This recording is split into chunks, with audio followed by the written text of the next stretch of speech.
Hey, what's up everyone? Eric here from Sergeant of Arms. So today we're going to talk about first impressions in the first week with the Rix Leap L6 Thermal. About a week ago we put out the box opening video, just got the thermal in from Rix Optics. Last Friday went on a hog hunt with it, out on a customer of ours who has about 10,000 acres, but big hog problem. Mounted this up to my 6mm ARC Apex Predator Light rifle. We're shooting 90 grain ELDX hand loaded bullets, and went out there and got after some pigs. First 3 minutes into side by side, we got onto a pig. First time using this scope, and was really impressed with it. But we'll get into the hunt a little bit here in just a little bit. So a couple follow-up things from the last video. Talked about that Rix did not have the torque spec for the rings in their manual. Had reached out to the company, they got back to me. Turns out 18 to 19 inch-pounds, which I kind of figured is going to be right around 20 inch-pounds, which is common. They also reached back out and asked if that was something that I think they should put into their manual, both online and in the booklet that comes with the scope. 100% said yes. I think having the correct torque specs not only helps us as end users, but also helps the company.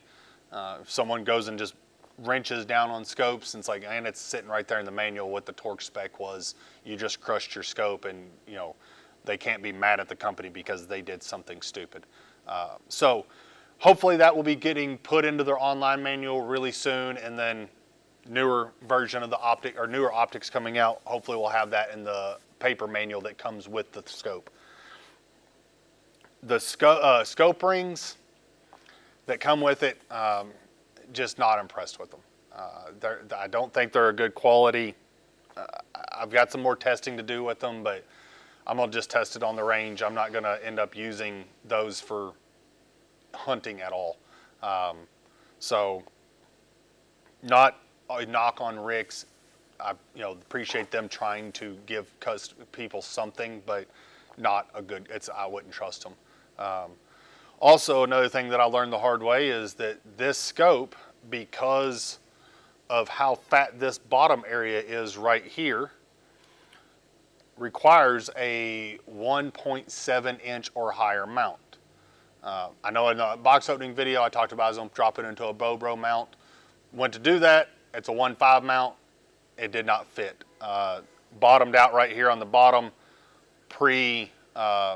before I ever got to the ring. So started doing some measurements, and a 1.7 inch mount or higher is needed.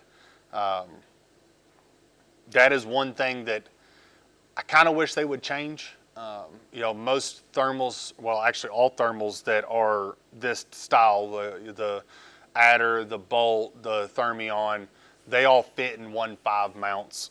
So, and 1.5 mounts are easy to come by. You can run to most big gun stores, hunting stores, whatever, Academy, Bass Pro, Shields, Cabela's, and pick up a 1.5 mount. You're not going to pick up a 1.7 mount. Now you can find some high rings or extra high rings that will work with this as well. So there are options if you have a scope on the way or it just showed up and you're like, crap, I want to use it this weekend. I don't have those rings. You can probably run to local Academy or whatever sporting goods store you have that sells optics and pick up some high rings. Those will work fine on AR. Just make sure that front mount or front ring is not on the handguard. So let's get into the scope and actual hunting. Scope did really well. I was really impressed with the image, the details of this scope. It did phenomenal job. Have zero complaints on using it hunting. It held zero. I never questioned really what anything was inside 400 yards. Had one hog at about 700 that I wasn't sure if it was a hog or a cow because it was so big. I had to ask the rancher if that was a cow or a pig, if he had cattle in that ranch or in that pasture. Turns out it was a big pig. We couldn't end up getting on him. They kind of left the scene before we could close that gap. We got busted by it. Well, we had another pig that was closer and we ended up having to shoot it. So that's the reason we couldn't get to that big monster. But other than that, this thing did outstanding work for me. Did good on recordings, which have some that will be in this video here at the end. Never had that thermal, I can't remember what people call it, but basically where you look at the skyline or a tree line and you get that thermal wash, and it's like shuddering back and forth. Didn't have that with this scope, which I was really impressed with, which was nice. Other than that, like, the scope did great. I didn't play with the ocular zoom much. Didn't really need to. Everything was in kind of like that sub 200 yard range as far as shooting, and kind of faster pace, getting into some pig sounders and stuff. The one thing I did notice, this menu setup is a little bit different than what most thermals are set up like. So if you own other thermals, you might have a little learning curve with this like I did. So try to explain this the best way that I can. So this left dial, if you rotate it, will bring up your menu. It'll be on your left-hand side.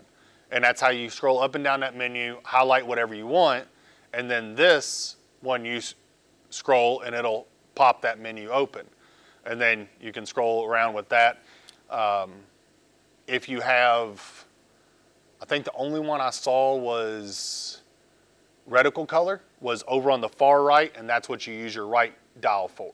So kind of depending on where you're at in the screen, depends on what dial you're going to use to navigate that menu or sub-menu. The other thing I noticed was changing your zero or fixing your zero. Like, you know, you go to re-zero, you're shooting high, how to fix that or how to change that. It's not under the zero profiles, it's not under reticles, it's actually under settings. You go to settings in the menu, then you go to the sub-menu under settings, and it's in there. So a little bit different than what we're used to is shooting thermal. You know, if you're a thermal operator from other brands and other thermals, not a big concern. Just a little bit different than what we're used to. So, just so you know, like, I spent a good bit going through different menus. I'm like, where in the world is this thing? I was kind of getting frustrated, and I was like, maybe it's under settings, just on a wild whim. And sure enough, it was. So, real easy to zero. So that wasn't a big deal. As shot, finally found it, moved it, and it was good to go. So zero did track. The movements did track well for me. But other than that, really impressed with it, especially at the price point that this is at, $3,800. I mean, great image, great quality. The record feature did come on randomly throughout the night. Didn't know it until I got back and went to pull video, or got the videos, and noticed that I was like, man, why do I have a lot of videos? And started going through, and it's just, sometimes it was just the pause screen or sleep screen was on. So I have not updated this. The new update came out right as I got this scope. Didn't have time to update it. I will update it and report back on whether that got fixed or not with this update. The only other thing that I kind of had an issue with was getting the videos off the scope. Now, it could be 100% my technical ignorance on this. I'm not a great computer person, just not my thing. I build guns, not computers. So plugged it into the computer through the USB port here on the side. I could see the files. I could drag the file. I went to drag them over or copy and paste them on the computer, and it would come up with some error message. So tried that a few times, didn't work. Downloaded them onto my phone through the app, which the app was great, real easy to use, good user interface, no complaints with it. Went to pull them off of, then plugged my phone into the computer, went to pull them off the phone, got another weird message, so end up uploading them to Google Drive, and then pulled them off the Google Drive onto the computer, worked great. So a little bit more steps than what I'd like to see, trying to get those off. Like I said, could be me. I'll figure that out. I'll probably talk with Rix on that and some other people that have been playing with these longer than I have. But other than those few little things, zero issues with it. Like I said, absolutely love the scope. Great scope for hunting, especially in that price point. You know, if you're looking to stay under that 4K range, I don't know if you're going to be able to beat this one. We do have some more videos coming with this scope. I've got a hunt. I'm gonna try to get a hunt in for some coyotes this weekend, so should have some more videos coming with that. But let's show the videos and the highlights from the hunt, and let y'all make a decision on your own what you think of this. So thanks for tuning in, and hopefully you enjoyed this video and it helped you all out some. Until then, see y'all in the range. It's a pig. Try a couple more yards. Is it? Yeah, we can either ease up or we can have you take a shot off that fence. What do you want to do? Oh, you can ease up. Okay. I don't have any cattle in the background, so you should be up there. Yeah.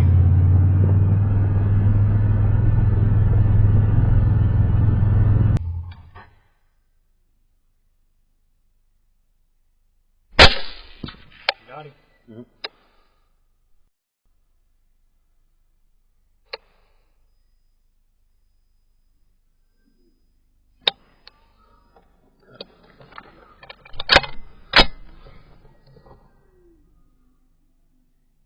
Oh, he does.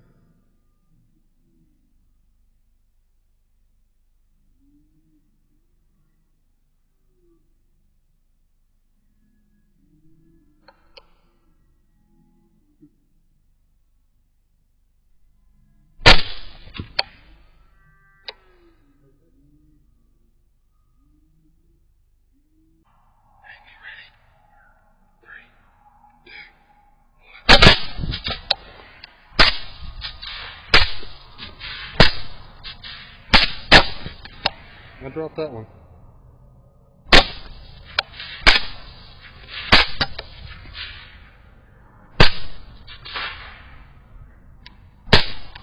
Easy done.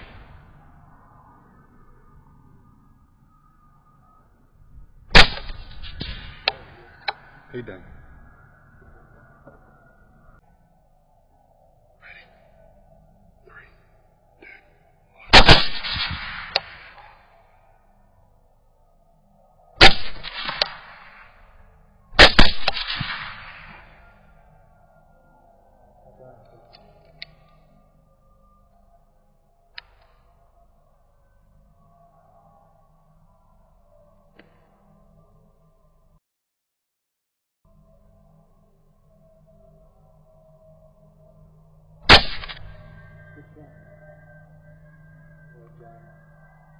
That was me. So that was me. Oh.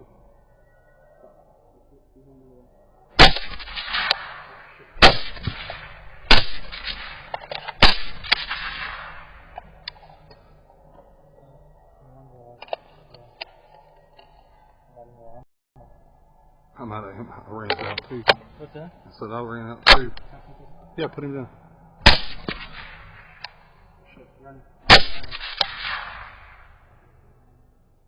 Little bitty one. That's a dumb. So. Got him. Nice. Take that one on the left. Run for the left on you. Oh, that was cool in the thermal. You want anything?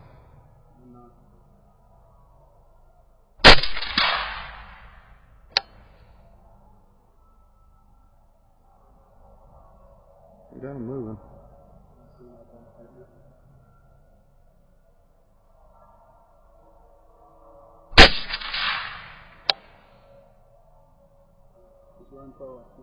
Yep, I got him.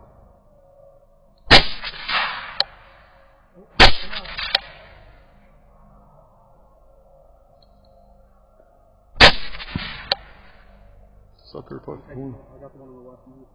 Take the one running to the right. Damn, I'm out again. Fuck, I went Winchester. I still got one.